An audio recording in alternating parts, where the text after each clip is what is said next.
Magandang araw po mga senior citizens, SSS pensioners at saka SSS members.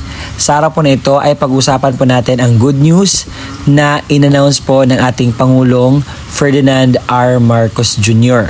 Patungkol po ito sa 2,000 pesos at kailangan ko itong i-explain ngayon kung sino-sino nga lang po ba ang makakatanggap, ano ba ang mga qualifications at ano ba ang dapat natin gawin para po dito. So, explain ko ito ng isa-isa para makuha po natin ang klarong ebidensya at klarong impormasyon. Let's go. Hindi po ito joke dahil ibinalita po ito ng GMA noong July 16, 2026. Sabi dito sa kanilang headline, 2,000 kada buwan na ayuda mula sa Hulyo hanggang Disyembre ibibigay sa mga magagawang may bababang kita batay sa talaan ng SSS. Ang tawag po sa programang ito ay Uplift. Together, we will overcome. Sino-sino po sila? Ito po ay naka-group. Merong Group 1, Group 2, at saka Group 3. Una, pag-usapan natin ang Group 1. Ito po ay mga 4-piece at walang gutom program household.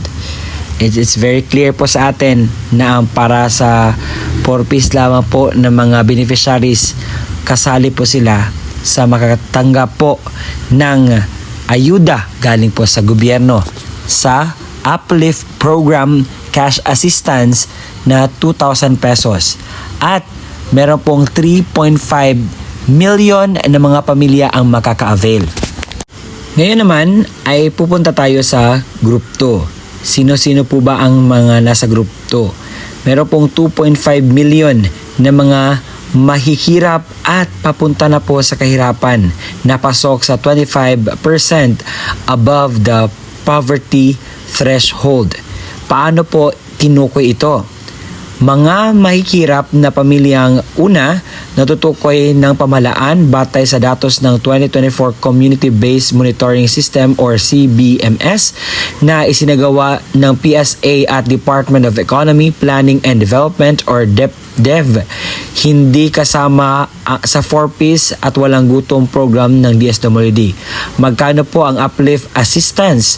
2,000 po per household na matatanggap kada buwan mula July hanggang December 2026. Ito po ay 6 months. Paano po matatanggap ang tulong na ito?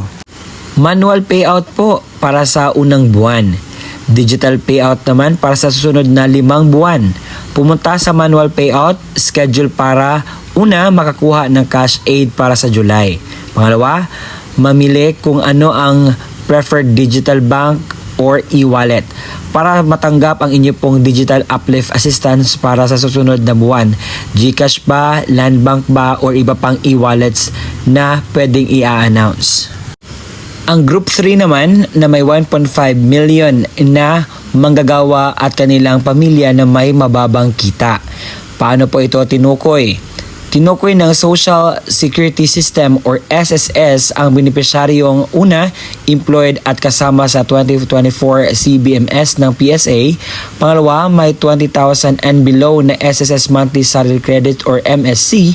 Tatlo, nakapaghulog ng kontribusyon na kahit isang beses noong 2025 to 2026 at may enrolled na disbursement account sa SSS as of April 30, 2026. Magkano po ang tatanggapin? Pareho pa din 22,000 per month per household na matanggap kada buwan sa July hanggang December 2026. Tandaan, kung higit sa isang miyembro ng household ang kwalipikadong SSS member, tanging ang pinakamatandang miyembro ang makatanggap ng assistance. So paano po nila matatanggap ang tulong? Automatic na like credit sa inyong enrolled disbursement account ng SSS noong July 2026 hanggang December 2026. Kung ikaw ay nagtatanong kung pwede ka bang mag-apply dito, ang sagot po ay hindi na. Dahil automatic na po itong nalaman ng PSA kung sino-sino ang mga pamilyang ito na makakatanggap ng ayuda galing po sa ating gobyerno. Kung hindi ka po makasali dito, ibig sabihin hindi ka po kasali sa mahirap at malapit na pong maging mahirap.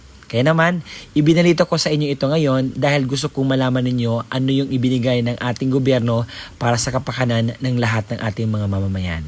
At sana'y nakuha po ninyo ang aking punto sa paggawa ng video kong ito. Maraming salamat po.